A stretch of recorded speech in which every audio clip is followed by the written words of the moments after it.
What's up, guys? So I'm going to break down exactly the process of how you can increase your hit rates on your Facebook ad account massively, okay? This is a proven system that we've done, for example, for this brand. I'm going to hit the refresh real quick so you know it's real, because a lot of people are lying nowadays. Now, I'm going to break down exactly how this process and system looks like, and so this is specifically something which I like to call the hook test. And if you've been around this channel, you know that, a little bit. You've heard this a couple times already and you know how passionate I am about this topic. But essentially what I'm going to talk about today is specifically how you can use this for hooks, for landing pages, and what to expect and what goals can you really set yourself when it comes to this test, okay? And so why it's so important to do this test every single time. Now, essentially what this is, we're basically running ads that look like this, okay? So they're basically just one by one image ads with a white background with just text on it, okay? Not some Twitter concept that looks like a Twitter post, nothing of that kind. The whole point of it is that the only thing that could potentially go wrong in this test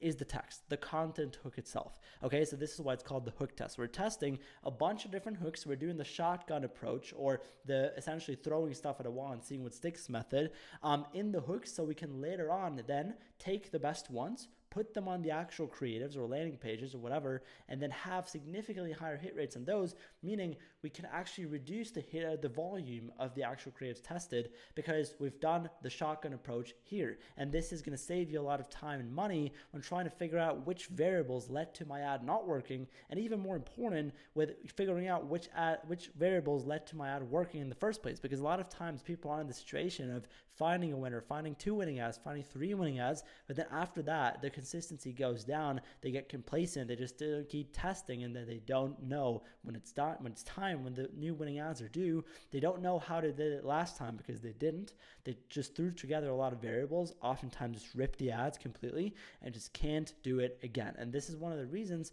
why products, quote unquote, die. Okay, so this is what people hear, what people say essentially whenever they don't know what made their ads work in the first place. And so today I'm going to try to break down how you can massively increase those. Now, when you run this hook test here, basically how this is going to look like. So run an ABO campaign with like 3 to 5 ads in each ad set, so hooks, right? And they all look like this. Once again, broad targeting, you do like a $20 budget or whatever. And then what you do is you turn off each of these hooks after $2 to $3 is spent. It doesn't matter if they have sales, if they're ridiculously profitable, if they have a good AOV, a good LTV, a good conversion rate, whatever it is. You're just going to turn them off after around $2 to $3 of ad spend. And so the reason why we turn these off is because, once again, we're not looking for actual purchases. Even though the actual campaign optimization goal is going to be purchased, it is supposed to be purchased, we're not going to actually look for sales once these are running, because what we're actually going to look for are the best click-through rates. And so a couple KPIs which you can expect here are, for example, 7% click-through rate when it comes to hooks, right? So at least 7 and higher. And then, in the US, usually CPMs that are below like $70. And the reason why you look for CPMs that are below $70 is because in the US, obviously, you sometimes have the huge issue of, this is just text, right? The CPM, like Facebook's not going to really reward you with low CPMs for ads that look like this and can't retain a lot of people on the platform. And so therefore, it's actually okay to have a little bit higher CPMs on the hook test, because when you transition these and then make these optimized in the right audience immediately and have them a lot more engaging, right? Then what's going to happen is you're going to get significantly lower CPMs in the first place. And so I mentioned you can use this same thing for landing pages too. But before we actually talk about that, I want to really break down with what expectations you can go into this and how to properly really apply this. Because a lot of people, when they hear the hook test, okay, cool, let me just write some random 30, 40, 50, 100 hooks, throw them at a wall and see if they stick or not. And that would still be, to be fair, a better approach than to just, throw any ad at the wall and see what sticks or not, because that will once again leave you with not knowing why stuff didn't work and also not knowing why stuff did work. However, what I'm trying to think about is even more important, even more powerful. If you want to really squeeze the most out of the strategy, is essentially you're going to want to, keep the testing orders in mind. And so the testing order is something which just shows you how much of an impact test are you really running right now, right? So a high impact test is something which leaves you with extremely different results, right? And so a low impact test, also called an iteration, is all going to be very similar to each other. Now, the question is this: if you have no clue what works and what doesn't, if you're just starting to test something, a product, let's say, right? then what's going to happen, and what you have to understand and do, is the higher up on the testing order you actually test, right, the more crazy the results will actually be, yes, and some stuff will be terrible, but the key thing is some stuff will be significantly better than the others, and that's what we're trying to figure out. We're just trying to figure out which direction do you want to go into and do optimize towards, okay?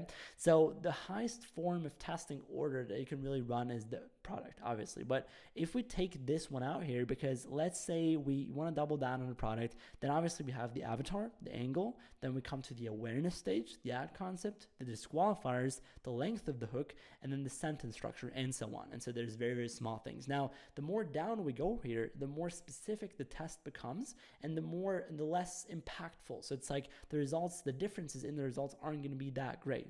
And we want to, that's the problem, we want to have huge differences in the results in the very beginning. And so the same thing pretty much applies when you run the hook test for landing page headlines, because what you do then essentially is, instead of just writing hooks into this text right here, what you just do is you write actual like lines of text for headlines. Let's say advertorial headlines, listicle headlines, VSL headlines, anything that you want to test, you just write it here and test against each other. And so the testing order for landing pages, besides these things obviously, which also apply for landing pages, are the topic, the awareness stage, the disqualifiers, etc., etc. For example, just by the way, disqualifiers, really important, something that is just, for example, how much information is it already giving away in the hook or the landing page headline.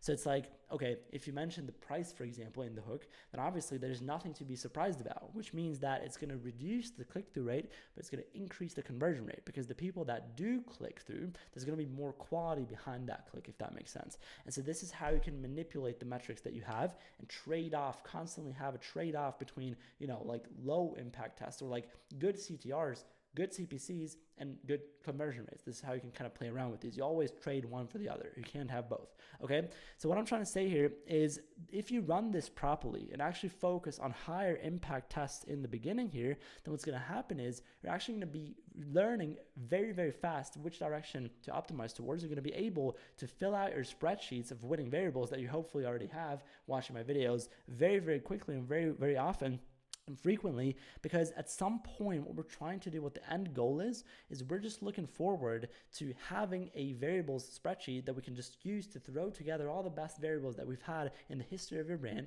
and then just print winning ads every single time. Because when you have the stuff that works black on white, you have it in front of you, then it's obviously not super difficult to figure it out again, because you already figured it out. And this is the kind of the mindset of isolating everything. So the more metrics someone tracks, the more skillful someone is. And this is one of the things pointing you in the right direction. Obviously, there's a lot of other ways how you can isolate other things too. You can get really creative with this. Maybe, for example, test visual hooks the same way. Maybe test audio hooks the same way. So the more you isolate and test without testing anything else at the same time, the more you actually learn. And this is super powerful, super important, and a super powerful part of the process. And so what I'm trying to kind of also break down here is that when you run the test like this, there's completely different goals with which people come into this with, and it's super important to know yours. And so, for example, right, let's say someone runs one hook test and he's not trying to, waste too much time, and, you're just trying to kind of like point yourself in the right direction. So imagine this, right? You test 30 hooks just to know which avatar to go after, which angle to go after, maybe which awareness stage of people to go after. And then you stop running hook tests. Even if none of them hits the 7% click-through rate, one of them hits 5 though, and the other just hit 2, for example, right? Then you know that one has a lot higher chance of actually working consistently, okay? So basically, one of the goals can be for the hook test, not to find something which is perfectly perfect, but obviously just something which just points you into the right direction, because then okay, now I'm going to make all my ad concepts, all my ads, all my creative diversity and so on in that specific avatar and in that concept, for example, okay? So that's the powerful part. Now, another goal of this could be that you're actually trying to maximize the impact of this test, and so you're going to run maybe 4, 5, 6, sometimes 10 hook tests before you even run an actual creative test in the first place. Reason might be, once again, because you're trying to find, let's say 15, let's say 20% hooks, okay? 20% the click-through rate hooks, which are insane. Okay, those hooks are ridiculous. Maybe in the unaware stage where hit rates are tend to be significantly lower anyways.